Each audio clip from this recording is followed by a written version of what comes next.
ദൈവജനമേ, എങ്കിലും നമുക്ക് ഒരു ദൈവമേ ഉള്ളൂ. ആരാണെന്ന് വെച്ചാൽ, സകലവും ആരിൽ നിന്നാണോ ഉണ്ടായത്, ആർക്കു വേണ്ടിയാണോ നാം ജീവിക്കുന്നത്, ആ പിതാവ്. സകലവും ആര് മുഖേനയാണോ ഉണ്ടായത്, ആര് മുഖേനയാണോ നാം ജീവിക്കുന്നത്, ആ കർത്താവായ യേശു ക്രിസ്തുവും. 1 കൊരിന്ത്യർ 8:6 എന്ന തിരുവചനം ക്രിസ്തീയ വിശ്വാസത്തിൻ്റെ അടിസ്ഥാന പ്രഖ്യാപനമാണ്. യേശു ക്രിസ്തുവിൻ്റെ സമ്പൂർണവും അതുല്യവുമായ കർത്തൃത്വത്തെ ഇത് സ്ഥിരീകരിക്കുന്നു.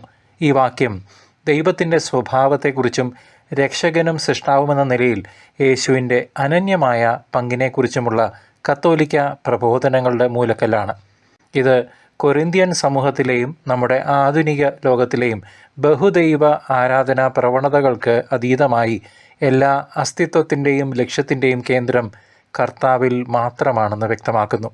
യേശുവിനെ കർത്താവായി അംഗീകരിക്കുന്നത് രക്ഷയ്ക്ക് അത്യന്താപേക്ഷിതമാണെന്നും അത് ഓരോ വിശ്വാസിയും ഏറ്റുപറയേണ്ട അടിസ്ഥാന വിശ്വാസമാണെന്നും സഭ പഠിപ്പിക്കുന്നു.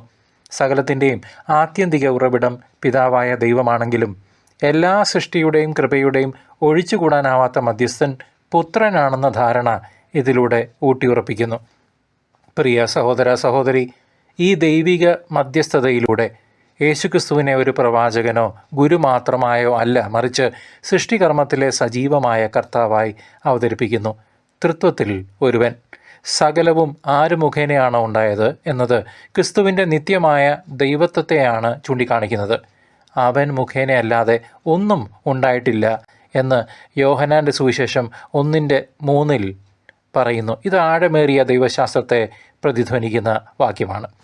പ്രപഞ്ചം മുഴുവൻ ദൈവവചനത്തിൻ്റെ മുദ്ര വഹിക്കുന്നുണ്ടെന്ന് സഭാപിതാക്കന്മാർ ഊന്നി പറഞ്ഞു. നമ്മുടെ ദൈനംദിന അസ്തിത്വവും ആത്മീയ ജീവിതവും കർത്താവിനെ ആശ്രയിച്ചിരിക്കുന്നു. ആര് മുഖേനയാണോ നാം ജീവിക്കുന്നത് എന്നതിനെ ആശ്രയിച്ചിരിക്കുന്നു. ഇതിനർത്ഥം ഒരു കത്തോലിക്ക വിശ്വാസി ജീവിതത്തിലെ എല്ലാ കാര്യങ്ങളും, നമ്മുടെ ലക്ഷ്യം, ധാർമ്മികത, പ്രത്യാശ ക്രിസ്തു കർത്താവിനെ കേന്ദ്രീകരിച്ചുള്ളതായിരിക്കണം.